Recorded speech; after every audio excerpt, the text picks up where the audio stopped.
It's Halloween night of 2007, and me and my little circle of friends are all serious horror fanatics. We've just gotten done watching that Rob Zombie remake of Halloween at a local movie theater, having been snuck into a showing of it by my older sister's boyfriend, even though we were way too young to be in there. It's not a brilliant movie, I guess, but we didn't give a good goddamn, because we're about to go trick-or-treating in a neighborhood where Halloween is a huge deal. Every kid from miles around was going to be walking the streets in their spookiest costumes, streets that were decked out in decorations so lavish that it'd make even the wealthiest theme parks blush. The parents in our area seemed to turn the whole thing into something of a competition, which made for a very, very spooktacular atmosphere. We were pumped. We made our way back to our own individual houses, put on our different costumes, then met up at the end of our street to begin our undead shuffle around the neighborhoods. It was honestly one of the most memorable nights of my life. I can barely describe the kind of youthful excitement that possessed us that evening. It was absolutely electric. And since our costumes were tip-top, we absolutely cleaned up on the candy front. Some houses we called at gave us a few extra handfuls because we were just so damned excited to be trick-or-treating. At one point, one of my friends hid just out of view from the door of the house we called at. Some mom and dad couple answered the door, smiling and wishing us an enthusiastic Halloween, after we gave them our best trick-or-treat. Then, just as they're about to give us a handful of fun-sized candy bars, my friend jumps out at them from around the corner, wearing his awesome-looking werewolf mask, and makes the loudest goddamn howling noise you could ever wish to hear from a 14-year-old kid, whose voice hadn't quite dropped yet. The dad of the couple is absolutely scared out of his skin, backing off from the doorway with this girlyish "whoa" sounding scream. The mom freezes for a second, all wide-eyed and shocked, before she just bursts out laughing at her husband's reaction. The dad is all like, "God damn it, kid, you scared the hell out of me," but kinda starts cracking up too, which then just makes the mom laugh even more. Everyone is laughing to themselves at this point. It's a super wholesome moment, and it's something I'll remember fondly for the rest of my life. And thanks to the efforts of our werewolf buddy, we each get an extra handful of fun-sized bars in our candy sacks. Win. So a little while later, we're walking around, still with our candy sacks absolutely stuffed with goodies that are probably going to last us until December if we ration them right, and if we keep the stashes well hidden from the sticky fingers of our older sisters. We're not entirely bored yet, but the conversations have started wandering way beyond where we might have been able to hit the mother load of candy next. That's when someone brings up a particular scary story. I don't mean, woo, super spoopy skeleton story. I mean like legit terrifying. One of my buddies starts telling me the urban legend of the old evil woman who got so sick of trick-or-treaters calling at her house on Halloween that she gave them all poison candy and ended up killing a bunch of kids as a result. Scary enough, considering what we were doing, but totally not true. Right? Wrong.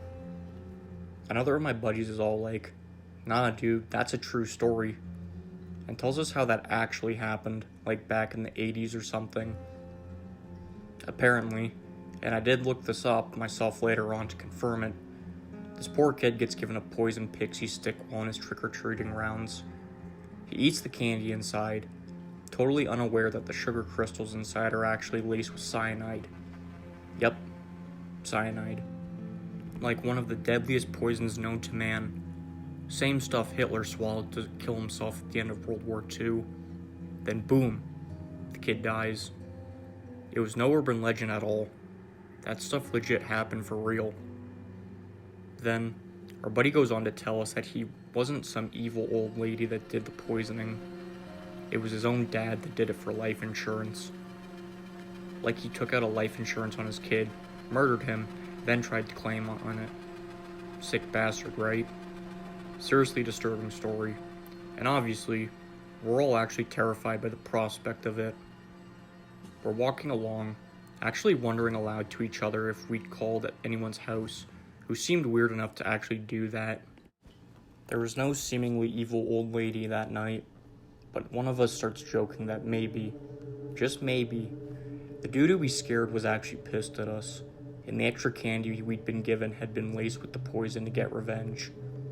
Spooky prospect, I'm sure you'll agree, but a dumb one nonetheless. No one would actually lace candy with poison and give it to the kids, which someone actually says aloud at one point. Then, not 20 minutes later, we decided to dip into our candy hauls a little early to sample some of the evening's well-earned delights. We're all chowing down, when suddenly, my buddy Tyler starts telling us how he doesn't feel so good.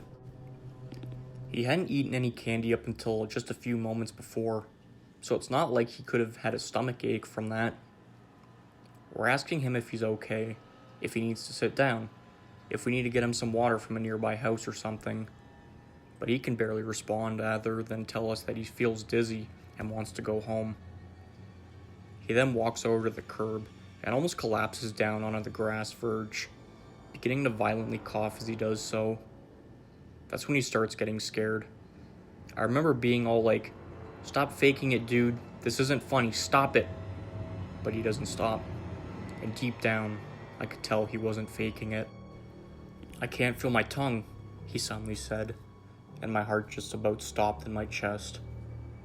All I could think about was the candy poisoning story, and had we been unlucky enough to actually run into someone evil enough to give us candy that had been laced with something toxic, or maybe even deadly. "Oh my god, dude, it's poison candy," I remember saying out loud, which was dumb as hell, because not only did the three of us who were okay start to lose our goddamn minds out of fright, but Tyler started seriously panicking too, which obviously made his symptoms worse. Then, unbelievably, I actually watched as Tyler's face started to go all red and swell up, like his head was on its way to exploding right in front of us. One of us had run off to get some help from a nearby house by then, banging on the front door and screaming for help as the rest of us watched Tyler hold his stomach and begin retching. We told him he'd be okay, that we'd get him some help, but honestly, I thought I was going to watch one of my best friends die that night, murdered at the hands of some mysterious poisoner who would probably get away with the crime and go on to kill countless others. I imagined this mass funeral of kids from our town, all victims of the Halloween poisoner. The national press would get involved, the FBI. It would all go on for weeks and weeks while the town mourned the largest mass poisoning in the history of the US. That's all that was rushing through my 14-year-old head. Pure goddamn terror and speculation. But could you blame me?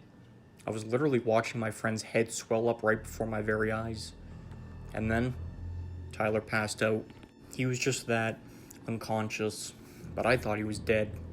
And I was holding back whimpering and tears by the time a pair of grown-ups ran out from the house nearby, before running back inside to call 911. It was a terrible scene after that. A big crowd gathered to watch, even more showing up and gawping at the morbid scene when the ambulance showed up and stretchered Tyler into the back of it.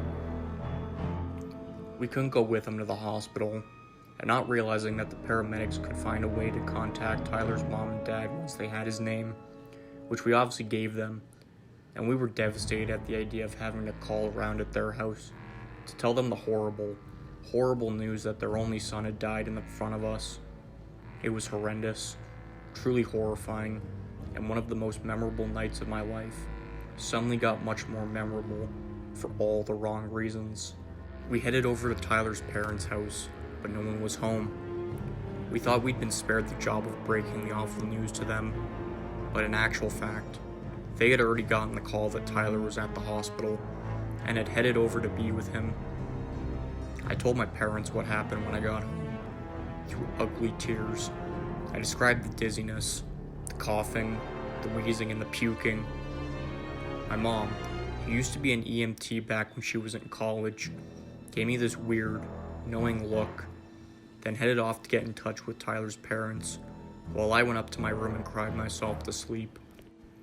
I was shaken awake a few hours later by my dad, who had some news for me. some good news. Tyler wasn't dead, and neither was the poison the reason why he'd had that terrible episode on the curb that night. You see, Tyler had an allergy specifically to gelatin, something which is found in a lot of candies, cakes, ice creams, and yogurts. Tyler knew not to eat anything like that, and had agreed to go through his candy haul with his parents later that evening, so they could weed out anything that might give him a reaction. But what he didn't know, what I didn't know, and what many of you out there don't know, is that some cereals contain gelatin. Yep, cereals. God knows how or why that might be the case, but it is. So as it turns out, Tyler sifted through his candy and found some chocolate cereal bar type thing and assumed he could eat it. Fun fact, Tyler also checked the label himself to see if the thing contained any gelatin, but didn't realize that some produces use different names for gelatin. Things like hydrolyzed animal protein, collagen, hydro, salt, or denatured collagen. Obviously, 14-year-old Tyler was not a nutritional scientist and had no idea that these terms were pure semantics and that he was eating gelatin. But still, he could have gone into anaphylactic shock. His throat closed over, and he could have suffocated, right? Again, wrong. He was never in any real danger of this happening, because only rarely does an allergic reaction to gelatin, to that, very rarely. Not like nut allergies, which can actually straight up kill you. Tyler just got taken to the hospital, given some antihistamines, and was kept overnight so the doctors could monitor his condition. So, in the end, everything was okay. No one died, and there was no mass poisoning in our town that year. But still, what happened that night was one of the most horrible events of my entire childhood, and I'm pretty sure you can understand why.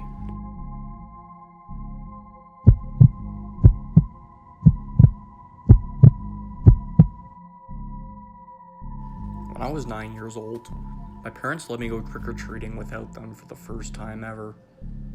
I went with my best friend at the time, Mikey, who was also 9. We were to be back home by 9 o'clock latest, though, and I think it was getting pretty close to that point when we were still out trick-or-treating. Trick-or-treating was a little worse in our town because properties were so big, which meant more walking for less candy. We came to one house which sat on a corner and was isolated by a set of tall bushes. We rang the bell as usual. I still remember it all so clearly, and you're about to find out why that is, though. An older man opened the door, probably in his mid-50s, thin grayish hair and a mustache. He asks what our costumes are, and talks down to us like we're 6 instead of 9. He asked us if we were with anyone else, and seemed surprised that our parents weren't with us. Then he opened the door completely to reveal some sort of obstacle course tunnel he'd set up in his living room. It was made of cardboard boxes and Halloween decorations. Admittedly, it looked cool, and when he said in order for us to get our candy that we'd have to make it through the obstacle course, it was very tempting. Mikey and I looked at each other and said okay. The man told us to come in, but he didn't look at us as he said it. Instead, he looked outside as he slowly shut the door. I crawled into the tunnel made out of boxes first, and Mikey followed after me. It was really dark inside of his tunnels, as the man had only some dim orange Halloween lights on in his room. There were fake spiderwebs and other Halloween toys scattered throughout the box tunnel. It was actually really big and well put together, as we struggled to find the way to the other end. But when we did, it led to a small room also lit up by orange Halloween lights.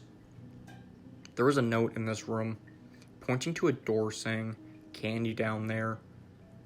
Mikey went to the door, revealing stairs to the basement. There was more orange light down there. The man was nowhere to be seen, though. Me and Mikey started making our way down the stairs. When we got to the bottom, we saw nothing but a big, empty basement. Then, the door above us slammed shut. We went back up the stairs to try and open it, but it was locked. We didn't know what to do other than cry for help, but we stopped when we heard the doorbell ring upstairs. It rang repeatedly, actually. We listened by the basement door to hear anything, and we heard what sounded like the front door opening, so we started screaming at the top of our lungs.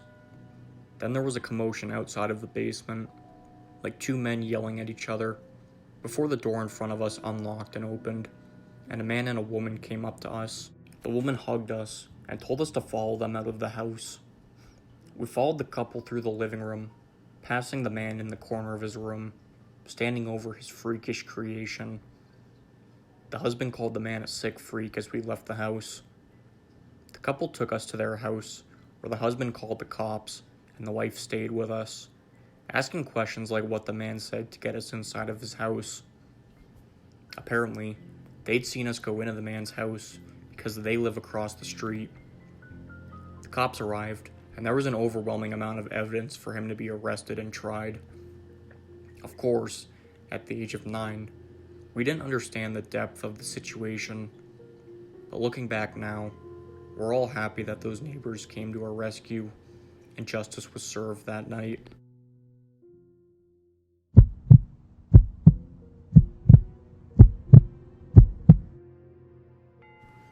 Last Halloween, I was asked to chaperone my little brother Kevin, my little cousin Mike, and his friends while they trick-or-treated.